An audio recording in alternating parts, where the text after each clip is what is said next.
Hey everybody, welcome back to Terra Mater Gardens. Today we're going to be jumping into CRYPTOCORYNE Wenditti, specifically CRYPTOCORYNE Wenditti Brown, admired for its ease of care and the rich chocolate brown hue of its leaves. It's highly adaptable, making it ideal for both beginners and seasoned aquarists. CRYPTOCORYNE Wenditti is native to Sri Lanka, where it grows along riverbanks and in swampy areas. It is known to be submerged and semi-immersed plants that thrive in both water and moist environments. The species name Wenditti honors Dutch botanist and aquarium plant expert Albert Wind, who contributed to the study and classifications of CRYPTOCORYNE genus. This particular variant, CRYPTOCORYNE Wenditti Brown, is noted for its darker colored foliage and is a long-time staple in the aquarium trade. CRYPTOCORYNE Wenditti Brown is a medium-sized aquatic plant with wavy, land-shaped leaves that vary in color from olive green to a rich brown. Depending on lighting conditions and nutrients, the leaves can sometimes take on a reddish tint. The leaves grow up to 6 inches long and create a bushy appearance, which makes it an excellent mid-ground plant in aquascapes. Its robust and dense growth forms a natural-looking underwater landscape, and the plant can grow in clusters or spread across the substrate through runners, gradually creating a thick, lush carpet in the aquarium. CRYPTOCORYNE Wenditti Brown is highly adaptable, making it a great choice for a wide range of aquariums.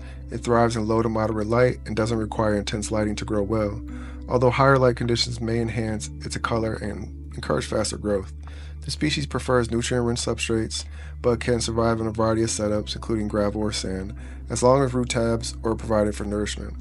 It tolerates a wide range of water parameters with an ideal temperature ranging from 72 to 82 degrees Fahrenheit and a pH between 6.0 and 8.0. The plant can be affected by crypt melt, especially when introduced to new environments, but it typically recovers after an adjustment period. Wenditti Brown pairs well with a variety of other slow-growing plants such as anubias and java ferns. Its brown textured leaves offer a lovely contrast to plants with different shades of green or red. Since it's a mid-ground plant, placing it in front of a taller background plant and behind shorter foreground plants creates a layered, natural look. Fish species such as tetras, dwarf cichlids, and peaceful community fish make good companions as they are unlikely to disturb the plant's delicate root system. One unique trait of Wenditti Brown is its ability to thrive in both submerged and immersed conditions. In immersed growth, the plant may have a slightly different appearance with thicker and more rigid leaves. Although CRYPTOCORYNE species are primarily grown for ornamental purposes in aquariums, some of the plants in this genus have been used in traditional medicine in Southeast Asia.